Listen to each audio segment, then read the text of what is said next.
जय हिंद। मैं हूं कन्ना दानवीर और आप देख रहे हैं मेरा यूट्यूब चैनल दानवीर सिंह। आज एक ख्याल आया मुझे और मैंने उसको एनालाइज करने की कोशिश करी कि क्या ये सच हो भी सकता है। क्या इस वजह से ये पूरी कार्रवाई हो रही है। और वो मुझे लगा कहीं ना कहीं कुछ ऐसा हथियार हमास के हाथ में लगा जिससे उसको एक आत्म भरोसा आया, ऐसा करके एक सेल्फ कॉन्फिडेंस आया कि वो इजराइल के ऊपर इस तरीके से हमला कर सकता है। क्योंकि हमास को भी अच्छी तरह मालूम है, 70-75 साल में इजराइल की हिस्ट्री से सब वाकिफ हैं कि अगर आप इजराइल को छेड़ेंगे, तंग करेंगे तो इजराइल बहुत बुरी तरह आप पर वापस लौटता है। तो क्या ये हमास को नहीं मालूम था? हमास को बहुत अच्छी तरह मालूम था। इसकी कितनी मिसालें हैं, 1948, 1967, 1973, 1981 और अदरवाइज ऑल्सो आज से 2 साल पहले भी इन्होंने कुछ हरकत करी थी, तो उसका जवाब इजराइल ने कैसे दिया ये सबको मालूम है। तो फिर ऐसा क्या कॉन्फिडेंस आया, क्यों आया कि इतना बड़ा हमला हमास ने किया, ये बखूबी जानते हुए कि इसका अंजाम बहुत ही खौफनाक और खतरनाक हो सकता है। बाद में यह भी खबर आई कि ईरान ने हमास की मदद करी है प्लानिंग में, एग्जीक्यूशन में। तो ईरान फैक्टर बहुत उभर के आया। वहीं पाकिस्तान के अंदर भी बहुत तिलमिलाहट है। पाकिस्तान भी दबी जबान में ऑफिशियली वो हमास के साथ खड़ा हुआ है। अब मुसलमान दुनिया को देख लेते हैं।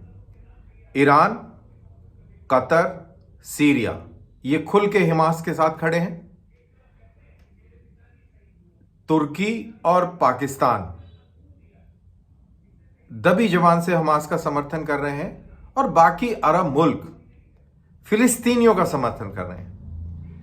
हमको ये चीज बिल्कुल क्लियर कर देनी चाहिए कि फिलिस्तीनी हमास नहीं है, लेकिन हमास फिलिस्तीनी है। और अरब दुनिया हमास से बहुत दुखी है। जब मैं अरब दुनिया की बात करता हूं, UAE, Saudi Arabia, Egypt, Jordan, ये हमास के समर्थक नहीं है, फिलिस्तीन के समर्थक है। जैसे हिंदुस्तान भी फिलिस्तीनियों के जो हक है उनके साथ खड़ा हुआ है। और ये प्रेसिडेंट सरकार भी उसके साथ खड़ी हुई है। नरेंद्र मोदी साहब का एक लेटर है to President Abbas supporting the Palestinian cause. Just cause है, उससे कोई ना मुकरता है ना मुंह मोड़ता है, लेकिन आतंकवाद के खिलाफ पूरी दुनिया लामबंद है। तो सवाल यह पैदा होता है कि ऐसी कौन सी मजबूती आई हमास के अंदर जिससे उसका जिगर इतना बढ़ गया और उसने इतना खौफनाक आतंकवादी हमला इजराइल के ऊपर कर दिया। यह सोचने वाली बात है। और ऐसा ईरान ने क्या हमास को दे दिया, क्या भरोसा दे दिया या कोई हार्डवेयर ऐसा दे दिया जिसकी वजह से हमास की इतनी बुलंदी बढ़ गई कि उसने इजराइल के अंदर जाकर 1000 इजरायलियों को मार दिया, छोटे बच्चों को गोदियों में मार दिया, बुजुर्गों को मार दिया, महिलाओं को मारकर और उनको निर्वस्त्र करके परेड कर दिया गया उनके पार्थिव शरीर को। और जितनी भी बेदर्दी, बेरहमी और बर्बरता आप अपने जहन में ला सकते हैं, सोच सकते हैं, वो सारा काम हमास ने कर दिया। ये बखूबी जानते हुए कि इजराइल का रिस्पॉन्स कोई छोटा मोटा नहीं आएगा। ब्लैकमेल करने की भी कोशिश करी कि हम आपके जो हॉस्टेजेस हैं वो एक एक करके मार देंगे, लेकिन इजराइल रुका नहीं। इजराइल अब छोड़ेगा नहीं। तो सवाल फिर से खड़ा होता है कि ऐसा क्या हुआ हमास के साथ में, ऐसी किस चीज का भरोसा हुआ हमास को, या क्या चीज उसके हाथ लग गई कि हमास को लगा कि अब वो जंग जीत जाएगा। जो इनका मुखिया है Deif, I hope I am pronouncing it correct, DEIF, Deif, उसने ये कहा कि इनफ इज इनफ, अब बहुत हो गया। अब जालिम को सबक सिखा देने का समय आ गया है और सारे अरबों से, फिलिस्तीनियों से ये आग्रह है कि जालिम के पैर के नीचे ज़मीन में आग लगा दे। और ये फाइनल मोमेंट है और अब जालिम बचेगा नहीं, जालिम ख़त्म हो जाएगा। तो ये जालिम कैसे ख़त्म होगा? 1000 इजरायली मारने से क्या सो कॉल्ड जालिम ख़त्म हुआ? क्या ये दईफ को नहीं मालूम था कि ऐसे उसका दुश्मन समाप्त नहीं होगा?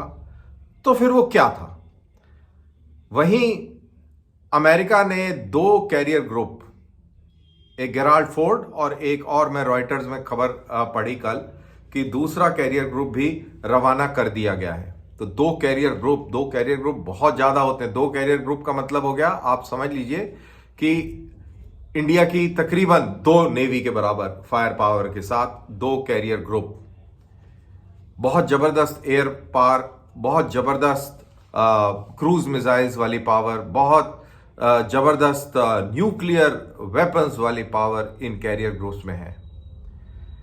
ये इकलौता एक कैरियर ग्रुप बड़े से बड़े मुल्क को ध्वस्त कर सकता है, इतनी सलाहियत रखता है। तो अब 2 कैरियर ग्रुप वहां पर मेडिटेरेनियन सी में पहुंच गए हैं, वहां पे आने वाले हैं। एक पहुंच गया है, एक आने वाला है।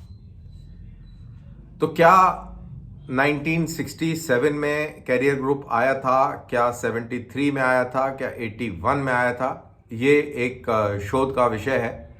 क्या 2 साल पहले जब रॉकेट के हमले हुए थे इजराइल के ऊपर, तब अमेरिका ने क्या कैरियर ग्रुप भेजा था?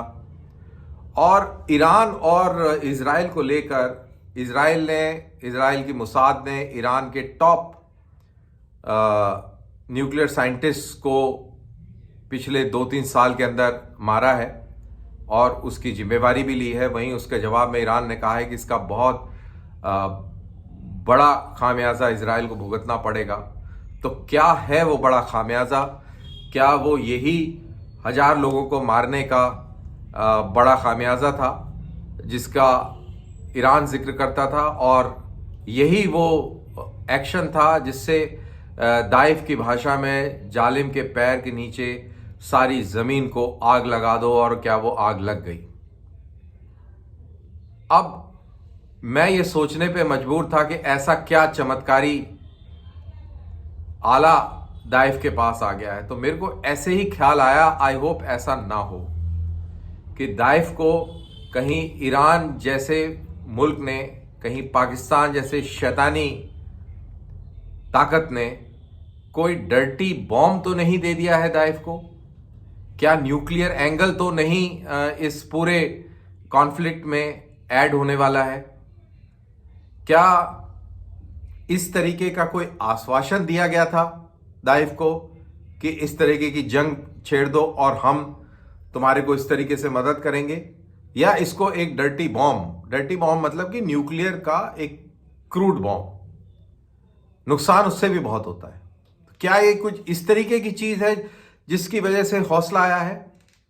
और क्या इसी डर से, न्यूक्लियर डायमेंशन के डर से, क्या अमेरिकी जंगी बेड़े इजराइल और अरब दुनिया के नजदीक खड़े कर दिए गए हैं कि अगर इस तरीके की कोई कार्रवाई हुई तो जिस मुल्क ने ये सामान एक टेररिस्ट ऑर्गेनाइजेशन को दिया है उस मुल्क को इस धरती से समाप्त कर दिया जाए? बड़ी खौफनाक परिस्थिति है, लेकिन ऐसा सोचने पे हम मजबूर हो जाते हैं जिस तरीके से ये वाक़े हमारे सामने आए हैं। आप भी इस पे गौर कीजिए कि क्या ऐसा हो सकता है। और ये कब से अटकलें लगाई जा रही हैं? 10-20 साल से तो मैं ही सुन रहा हूँ, 10-15 साल से इनफैक्ट, कि टेररिस्ट के पास न्यूक्लियर हथियार आ सकते हैं। इसीलिए पाकिस्तानी न्यूक्लियर हथियारों के ऊपर पूरी दुनिया की नज़र रहती है, आशंकाएं रहती हैं, एप्रीहेंशन रहती है, और उसकी न्यूक्लियर सेफ्टी के बारे में आए दिन ये सवाल खड़े होते रहते हैं। तो ये एक बहुत ही भयानक पस मंजर है। और कहाँ तक बात सही है, कहाँ तक नहीं है, आने वाले समय में ये बात ज़रूर उभर के आएगी। और याद रहे कि इराक के ऊपर भी इसी अंदेशे से यूएस ने हमला भी किया था कि उसके पास में न्यूक्लियर हथियार आ गए हैं। वो बात और है कि ऐसा कुछ नहीं निकला, तो उम्मीद करते हैं कि ऐसा यहाँ भी हो। लेकिन मुझे कहीं ना कहीं ऐसी एप्रीहेंशन हुई कि हो सकता है हमास के पास कुछ इस तरीके का आला, इस तरीके का कोई हथियार, बम आ गया है जिसकी वजह से उसको इतना भरोसा अपने आप पे हुआ और उसने इतनी बड़ी हिमाकत कर दी।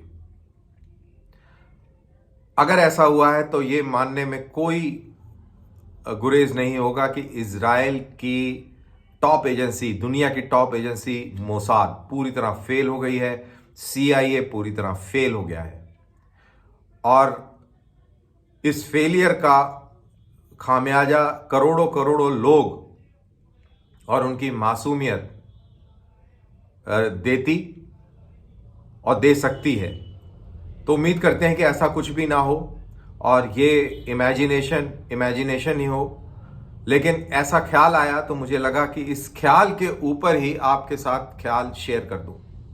आपको इस बात पे क्या लगता है, प्लीज़ आप कमेंट बॉक्स में डालिए और अगले वीडियो का इंतजार कीजिए। इस वीडियो को लाइक कीजिए, मित्रों में शेयर कीजिए और मुझे दीजिए इजाज़त।